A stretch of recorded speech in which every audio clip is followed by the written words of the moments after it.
Coach ಪ್ರತಿಯೊಂದು coach ಅದನ್ನು ನಾವು ಸರ್ವಿಸ್ ಕೊಟ್ಟು ಮತ್ತು ಚೆನ್ನಾಗಿ ಹೇಳ್ತಾರೆ. ನಮ್ಮ ಪೊಲೀಸ್ ಇಲಾಖೆಯಿಂದ ಅವರು ಅವೇರ್ನೆಸ್ ಮೂಡಿಸ್ತಾರೆ.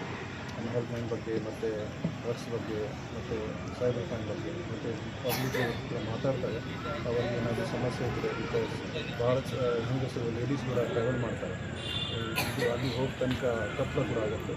ಸೊ ಅವ್ರಿಗೆ ಸೇಫ್ಟಿ ಸರಿಯಾಗಿ ಇದೆಯಲ್ಲ ಅದು ಸ್ವಲ್ಪ ಚೆಕ್ ಮಾಡಲಿಕ್ಕೆ ನಾವು ಇದು ಮಾಡ್ತಾ ಇದ್ದೀವಿ. ನಾವು ಈಗ ಯಾವುದೇ ವ್ಯಕ್ತಿ ಟ್ರೈನಲ್ಲಿ ರೌಡಿ ಆಕ್ಟಿವಿಟಿ ಮಾಡಬಾರ್ದು, ಅದಕ್ಕೆ ಕೂಡ ನಾವು ಇದು ಸ್ಟೆಪ್ ತಗೊಂಡಿದ್ದೀವಿ. ಕೆಲವು ನಮಗೆ ಮಾಹಿತಿ ಬಂದಿದ್ದಕ್ಕೆ ರೈಲ್ವೆ ಕೋಚಸಲ್ಲಿ ಸೀಟ್ಗೋಸ್ಕರ ಅಥವಾ ಬೇರೆ ಏನಾದರೂ ಸಣ್ಣ ಪುಟ್ಟ ವಿಷಯಕ್ಕೋಸ್ಕರ ರೌಡಿಗಿರಿ ಮಾಡ್ತಾಯಿದ್ದಾರೆ.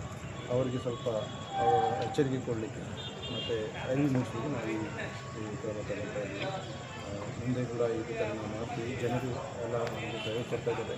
ಜನರಿಗೆ ಮನೆಗೆ ಈ ಥರ ಯಾರೂ ಸಣ್ಣ ಪುಟ್ಟ ತೊಂದರೆ ಕೊಡ್ತಾ ಇದ್ದಾರೆ ಅಥವಾ ಬೇರೆ ಏನಾದರೂ ರೌಡಿಸಮ್ ತೋರಿಸ್ತಾ ಇದ್ದಾರೆ ಅಥವಾ ಟೀಮ್ಸಲ್ಲಿ ಡ್ರಗ್ಸ್ ಸೇರ್ತಾರೆ, ಗಾಂಜಾ ಸೇರ್ತಾರೆ, ಅದ್ರ ಬಗ್ಗೆ ತಕ್ಷಣ ನಮಗೆ ಮಾಹಿತಿ ಕೊಡಿ. ಅವ್ರ ಮೇಲೆ ನಾವು ಖಂಡಿತವಾಗಿ ಕಾನೂನು ಪ್ರಕಾರ ಕೊಡ್ತಾರೆ.